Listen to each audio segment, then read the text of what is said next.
Hello, welcome to Revenant Reads. I'm Vin, and this is another edition of Fresh Red Kills. So on Fresh Red Kills, I talk about what I've recently been reading, especially the stuff that I've recently finished. And this past week, it's mostly been almost completely about the American Civil War. Next week, at some point, I am going to be going to Gettysburg, so I'm preparing for that. So what I've got here is James McPherson's Hallowed Ground, A Walk at Gettysburg. This was originally published, I think, in 2003. The first edition of this. However, it was not this size. It was a small, normal book size. This is the revised edition that came out in, sorry, find that page. I think around 2013 or so. Maybe a little bit after that. But this is the illustrated edition. Much bigger. I mean, the whole point of this book is James McPherson basically taking you on a tour of Gettysburg. So he is within the text saying, okay, we're going to go down this road, we're going to stop at this monument, and then he kind of gives you some background of some stories, which is terrific. This edition is obviously not as portable as the original edition is. But what you have here are every single page pretty much has images that go along with it, some great ones. You also have some primary sources put in here as well. Like we have some excerpts from Abner Doubleday, okay, one of the Union commanders at the battle. We have things from, it's mostly Union. We do have a couple things from Longstreet, a short thing from Lee. Here we have Joshua Lawrence Chamberlain's account of the battle on Little Round Top. And, this was a fairly quick read. I'm definitely not going to be lugging this around, while I'm walking through Gettysburg, but I will keep it in the car. And, when we park at different parts of the park, I'll break it out, and I'll certainly, reread some passages. And there was some good stuff in here. This did help me quite a bit in understanding a little more of the geography. I had been to Gettysburg before. I've been there twice before. Once when I was a kid, and also when I was in college, which I hate to say is, it was probably 20 years ago when I went with a college group. And so it's been a while. And so this certainly helped me brush up on some things. Now, I'm not just concerned about the military history. I'm also quite partial to, I guess you could say, more intellectual history, or, history of ideas. So I also read Lincoln at Gettysburg, The Words That Remade America, which did win the Pulitzer Prize, and that is by Garry Wills. So this focuses really on Lincoln's speech, okay, the Gettysburg Address. And it does so, it's sort of a literary history. It takes the speech apart, and it looks at the speech within the context of the ideas and especially the rhetoric of the time.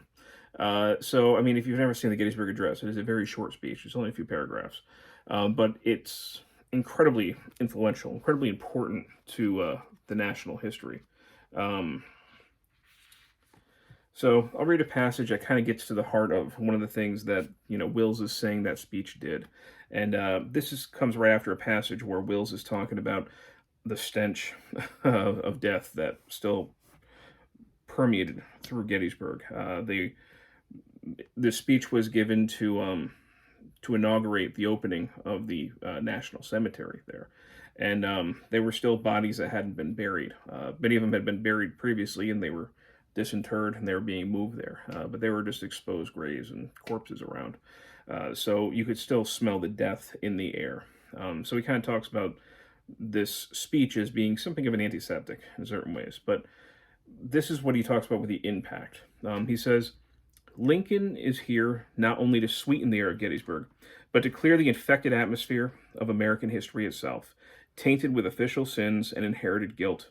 He would cleanse the Constitution, not, as William Lord Garrison had, by burning an instrument that countenanced slavery. He altered the document from within, by appeal from its letters to by appeal from its letter to the spirit, subtly changing the recalcitrant stuff of that legal compromise, bringing it to its own indictment. By implicitly doing this, he performed one of the most daring acts of open-air sleight of hand ever witnessed by the unsuspecting. Everyone in that vast throng of thousands was having his or her intellectual pocket picked. The crowd departed with a new thing in its ideological luggage, that new Constitution Lincoln had substituted for the one they had brought there with them. They walked off from those curving graves on the hillside under a changed sky to a different America. Lincoln had revolutionized the revolution, giving people a new past to live with that would change their future indefinitely. And what he's referring to there especially is Lincoln looking at the Declaration of Independence rather than the Constitution as really America's founding document. And he takes very seriously Jefferson's words, you know, you can use air quotes with that because he is taking from other sources, that all men are created equal, right? And they are entitled to certain rights. And, you know, Lincoln was not necessarily an abolitionist. He was certainly anti-slavery. But he really took those words seriously. And what he does with the speech and what he does throughout the Civil War is to make people really face those words. And this comes after the Emancipation Proclamation as well, to give especially the North a new directive, something higher than just keeping the Union together, but to end slavery. So he ends up kind of recreating for people their ideas of our American Revolution and giving it a greater sense of equality and the ideals of equality than really previous generations had done. And this is a pretty good book. You know, I understand why it won the Pulitzer Prize. A lot went into it. He does look at everything from Greek rhetoric. Greek culture had become incredibly popular in the early 19th century. The revolutionary generation of the late 18th century really focused a lot of their inspiration drawing upon Rome, and democracy was not something that they were necessarily comfortable with, but Americans in the 19th century did start looking towards Greek-style democracy, of course, especially Athens, and looking at Greek culture, emulating Greek architecture, and looking at their styles, especially their speeches. So Wills looks at Lincoln's speech through that lens. He compares it with Edward Everett, who also spoke that day before Lincoln, whose speech lasted, I think, around 2 hours. And he kind of dispels the myth that people were just bored with Everett. They weren't. He was incredibly good at what he did, and you know, that was valid entertainment back in the 1860s.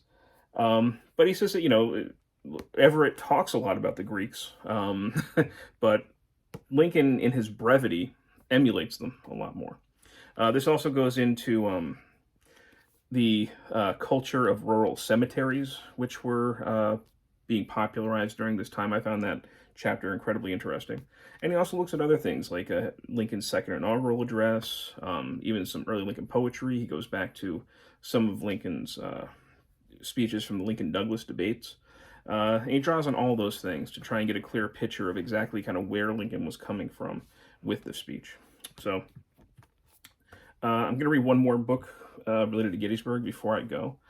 This is definitely, you know, I have a little bit of brief military history and, you know, bringing that horrible, tragic event to some larger meaning, which, if you can do something like that to such butchery, you know, it's rare that you can actually look back and say, yeah, okay, they successfully made something greater of this, and Lincoln, I think, certainly did do that.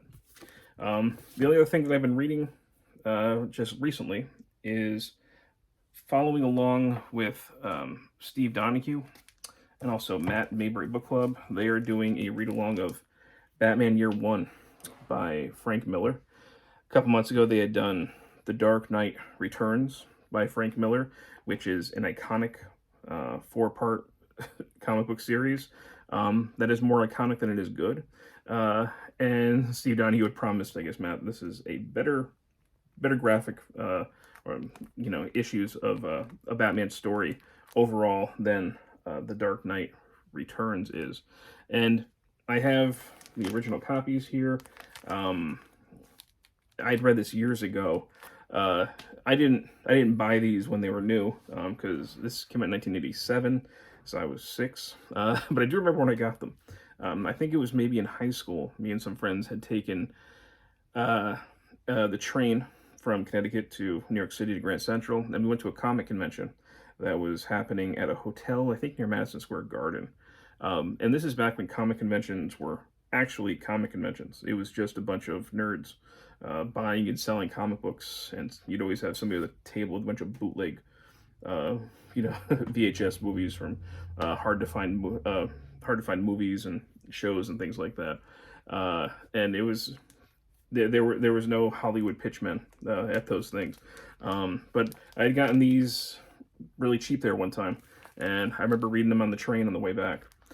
So I really haven't read them since. So I did read the first, because this is where they are in the first week, and we have this is kind of like the origin story of Batman. So we have Bruce Wayne returning to Gotham. He's not yet Batman, but he has trained and he's determined to fight crime in Gotham. And we have a parallel story with Jim Gordon, who is also coming to Gotham. He's not the commissioner yet, and he is, finding how corrupt the police are. And so, I don't remember this clearly, but I think we're gonna have Gordon going after the police and Batman going after the criminal element, and eventually, of course, becoming that iconic partnership. So yeah, and here you have on the cover the oft repeated. Everybody knows the origin story of Bruce Wayne and the tragic murder of his parents. So yeah, I'll be reading each of these each week, following along with them, and I look forward to that. And that's what I've been reading. All right, so thank you very much, BookTube.